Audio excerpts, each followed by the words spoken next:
Hello student, अगर आपने भी अभी तक सीटेट की प्रिपरेशन स्टार्ट नहीं करी है तो अब ये लास्ट मंथ है तो आपको प्रिपरेशन स्टार्ट कर देनी चाहिए। तो इस वीडियो में आपको लास्ट में एक टाइम टेबल शो करूँगी और आपको बताऊँगी कि कैसे कर सकते हैं। अगर आप फर्स्ट टाइम मेरे चैनल पे आए तो सब्सक्राइब कर लीजिएगा। आपको यहाँ पे बहुत हेल्पफुल नोट्स मिलेंगे और कंटेंट मिलेगा। हम सीटेट का एग्ज़ाम देने जा रहे हैं तो सबसे पहले हमें सिलेबस का पता होना बहुत ही ज़रूरी है।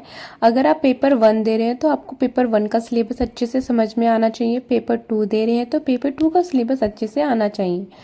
और हमें इतना मालूम होगा कि दोनों पेपर में सेम ही क्वेश्चन होते हैं। आई मीन टू से कि सेम ही ऑब्जेक्टिव टाइप के होते हैं। 150 MCQ आते हैं और इसके अंदर कोई भी नेगेटिव मार्किंग नहीं होती, तो इसलिए आपको कोई भी क्वेश्चन छोड़ के नहीं आना है। तो अब हम देखने चाहते हैं इसका ब्लूप्रिंट कि हमें इसको कैसे प्रिपेयर करना है अपने लास्ट 30 डेज़ के अंदर।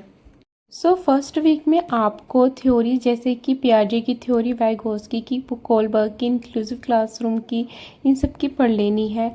उसके बाद आपको सेकेंड वीक में NCERT की बुक को ज़रूर फॉलो करना है। आप इसको रीड नहीं करके जाओगे तो ये 60 मार्क्स कैरी करता है, तो इसको प्लीज़ इग्नोर ना करें। और थर्ड वीक में आपको प्रीवियस ईयर के क्वेश्चन पेपर ज़रूर लगाने हैं। उसी से हमको आइडिया होगा कि क्वेश्चन पेपर आता कैसा है, कैसे पैटर्न है। और मॉक टेस्ट ज़रूर देना है। मॉक टेस्ट से क्या होगा, इसका बेनिफिट ये है कि हमें अपनी लेंथ पता चलेगी, स्ट्रेंथ पता चलेगी कि हमने मतलब कि एग्ज़ाम में कैसे मार्क्स ला सकते हैं, हमारी पोटेंशियल पता चलेगी। देखो स्टूडेंट, अगर आपको सीटेट फर्स्ट अटैम्प्ट में क्लियर करना होगा तो लास्ट के ये जो फर्स्ट मंथ है वो बहुत इंपॉर्टेंट होते हैं। अगर आप इसके अंदर प्रिपरेशन अपनी अच्छे से नहीं रखोगे तो आपने जितना भी पढ़ा वो सारा वेस्ट है। तो आपको अब मेहनत करनी है अगर आपको सीटेट फर्स्ट अटैम्प्ट में क्लियर करना है तो। और इसका आप स्क्रीनशॉट ले सकते हैं कि आपको कैसे कवर करना है एक एक चीज़ को। ये बहुत ज़रूरी है क्योंकि अब हमारे पास टाइम ज़्यादा नहीं है। हमने जितना भी थ्योरी वर्क है उसे कंप्लीट करने के बाद आपको MCQ डेली लगाने हैं, रिवाइज करना है। हमें मॉक टेस्ट ज़रूर देना है जिससे हमारे एरर पता चले और हमारे वीक एरियाज़ को हम इम्प्रूव कर सकें। और हमेशा डेली आपको 2.5 घंटे तो ज़रूर देने हैं। रिवीजन करना है जितना हो सके, जिससे हमारा जो हमने बेस हो हमारा मजबूत हो सके। ये कुछ इंपॉर्टेंट टॉपिक्स है, आप इसका स्क्रीनशॉट ले लेना। और बढ़ते हैं हम अपने टाइम टेबल के ऊपर। क्या मैं आपको बता दूं, एक सैम्पल टाइम टेबल होगा, आप उसको अपने चेंज कर सकते। तो ये रहा हमारा टाइम टेबल। अगर आप मॉर्निंग में उठते हैं तो आपको सबसे पहले CDP पे फोकस करना है, क्योंकि हमारा जो CDP होता है वो हम ना रीड करके भी ना अच्छे से ना पढ़ सकते हैं। तो हमें अगर वीडियो भी नहीं देखते तो आप रीडिंग के थ्रू भी इसको अच्छे से पढ़ सकते हैं। उसके बाद आपको नेक्स्ट सेशन लेना है लैंग्वेज 1 या 2 का, 2 का आपका जो भी मर्जी हो, हिंदी या इंग्लिश हो।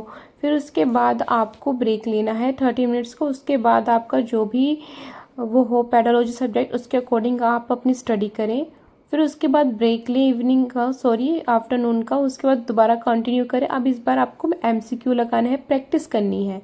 फिर उसके बाद हम फिर से 1 घंटे के वो लेंगे और उसके बाद हम करंट अफेयर का मीनिंग है यहाँ पे जैसे नेशनल एजुकेशन पॉलिसीज़ के बारे में जो क्वेश्चन आते हैं ना 2020 2022, उसके बारे में पढ़ना। फिर उसके बाद लास्ट में आपको जितना भी आपने पढ़ा है उन सबको रिकॉल करना है, रिवीजन करनी है और फिर इसको कंटिन्यू करना है। अगर आप चाहते हो इसका स्क्रीनशॉट लेना तो आप स्क्रीनशॉट ले सकते हो और इसको अपने अकॉर्डिंग चेंज कर सकते हो। अब मैं लास्ट में बताऊंगी आपको कि क्या करना है क्या नहीं करना। सबसे पहले आपको मॉक टेस्ट देना ही है 2 से 3 दिन के ब्रेक के अंदर। आपको शॉर्ट रिवीजन करना ही है। अगर आप शॉर्ट रिवीजन नहीं करोगे ना तो आप जो भी पढ़ोगे भूल जाओगे। और वैसे ही प्रेशर है कि एग्ज़ाम आने ही वाले हैं। आपको अच्छे से स्लीप लेनी है जिससे हमारी मेमोरी पावर अच्छे से बढ़ेगी। आपको प्रीवियस ईयर क्वेश्चन को भी सॉल्व करना है। इन चारों चीज़ों को आपको इग्नोर नहीं करना है। इसी के कारण बच्चे के ना 10 मार्क्स से 5 मार्क्स से रिजल्ट रह जाता है। और आपको क्या नहीं करना है, आपको कोई न्यू टॉपिक ना स्टार्ट नहीं करना है। आपको एग्जाम से 1 वीक पहले भी कोई न्यू टॉपिक स्टार्ट नहीं करना है। आपको रिवीजन करना है। आपको इग्नोर नहीं करना है जहाँ पे आपके भी वीक पॉइंट्स हैं। जैसे किसी का इंग्लिश लैंग्वेज में होता है या रूल्स समझ में नहीं आ रहे हैं तो आप उनको इग्नोर नहीं करना है। और ये नहीं सोचना कि नेगेटिव मार्किंग नहीं है तो चलो कुछ भी टिक लगा कर आए, नहीं, आपको कोई गैस नहीं करना है, ठीक है। आपको अच्छे से अपनी स्ट्रेटेजी प्रैक्टिस करनी है जिससे आपके नेगेटिव मार्क हो या ना हो उससे मतलब ना हो। आपको कंपेयर नहीं करना है किसी से। आपको अपने प्लान से बिल्कुल स्टिक हो जाना है। आपको अपना प्लान फॉलो करना है, क्योंकि आप कोई भी प्लान हो, आप अगर कंसिस्टेंटली अगर स्टडी करोगे तो आपको रिजल्ट ज़रूर मिलेगा। लास्ट प्रो टिप यही है कि ज़ीरो नेगेटिव मार्किंग है तो आप प्लीज़ अच्छे से स्कोर कर सकते हैं।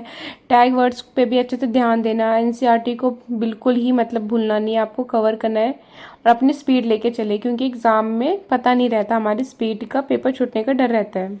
सो थैंक यू, आपने वीडियो पूरी देखी हो और मेरे चैनल को प्लीज़ सब्सक्राइब कर दीजिएगा अगर आपको अच्छी लगी हो। और अब शायद ही कोई वीडियो बनेगी सीटेट के ऊपर, तो थैंक यू अगर आपको अच्छा लगा। बाय।